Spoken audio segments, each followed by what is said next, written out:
there, I wanted to come on here today and speak about the 7 gateways of the spine. I love the 7 gateways, and the number 7 is, it's around in many different traditions and healing modalities, and we do know about the 7 chakras, and the 7 gateways of the spine are in similar locations of the chakras, but they're also in anatomical locations of the anatomy and the nerve plexuses. So I just want to go through a little bit about what I mean by the 7 gateways, where they are, and it might be, you might relate to them based on some of where they are with, the nerves that come out and different types of symptoms as well. So this is my friend, the spine. This is the front. This is the back. So you can see the front of the spine has got the vertebral bodies.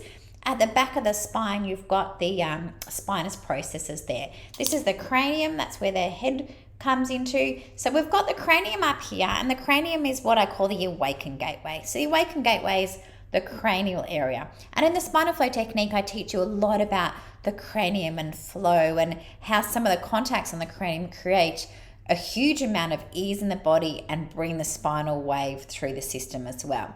Right at the top is the pause gateway through here. So the pause gateway is this little one up here, which is C1. So you can see here where I've got the cranium, that's the occiput, and this is C1 through here. That's the first cervical vertebra. C1 is in charge of turning our head to one side to the other. That's one of the assessments we look at to see if there's a blockage at C1. But C1 also can be one of the most common causes of headaches and migraines and different types of symptoms around the face as well. It's also a big one that if there's a blockage in C1, it really affects the flow from the brain to the rest of the body, and a lot of learning difficulties, and that whole just not feeling like I've got energy, like waking up in the morning feeling like, hey, I slept a lot but I don't feel good. So often people have a blockage at the C1, at the pause gateway, and don't realize it. So that's C1 through here. As we go through here with the next gateway, I call that the passion gateway. The passion gateway is the lower cervical spine. The assessment to do with that is one side to one ear to one side, the other ear to the other side.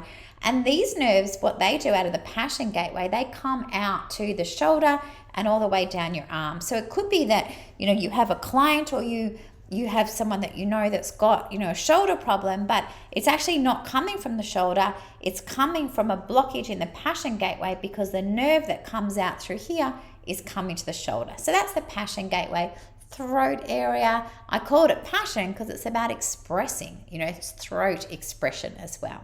The next gateway we've got is the center gateway. So we've got the center gateway here, which is the thoracic spine. The center gateway houses the heart and the lungs. It's the thoracic spine through here, so quite a large gateway, which is what we call the center gateway. And like I said, the nerves come out to heart and lungs. You can see some postural changes with the center gateway. One can be forward, like a kyphosis, hiding the heart. And what we notice as well is a scoliosis, which can be a sideways, more of a protection of the heart. So that's the center gateway through here. As we go further up, we're looking at the lumbar spine. So the lumbar spine is what I'm calling the power gateway, and that houses the digestive issues. So often when there's a blockage in the power gateway, there could be problems with digestive issues, reproductive issues as well. And as we go lower, we're looking at the foundation gateway, the sacrum area. I call that the foundation. It's because it's where your foundation is. It's also the number one cause of back pain, sciatica, and it can be, we're trying to move forward in life, but something's holding us back. So that's the foundation gateway. And the last gateway that I speak about is the coccyx, which is the base gateway through here. So that's the base gateway. And the base gateway is in charge of fight, flight, holding us into that stress pattern. So I just wanted to show you where the 7 gateways are of the spine, how that relates to different nerve complexes, how it relates to the chakra system as well. But the 7 gateways give my practitioners and students an easy way to understand the spine, understand the nervous system, understand how to do assessments and test, like what's going on we've got a posture associated with every gateway.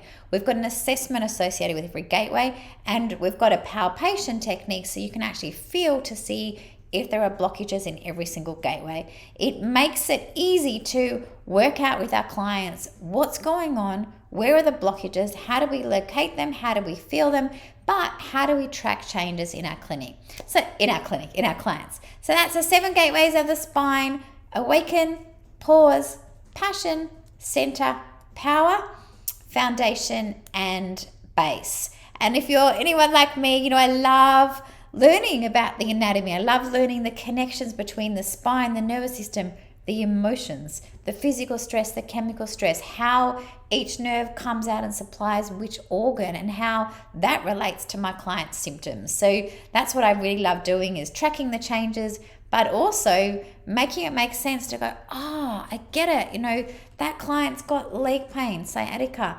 There's a blockage in the foundation gateway. It makes sense. Their posture's doing that for the foundation gateway. There's a blockage there.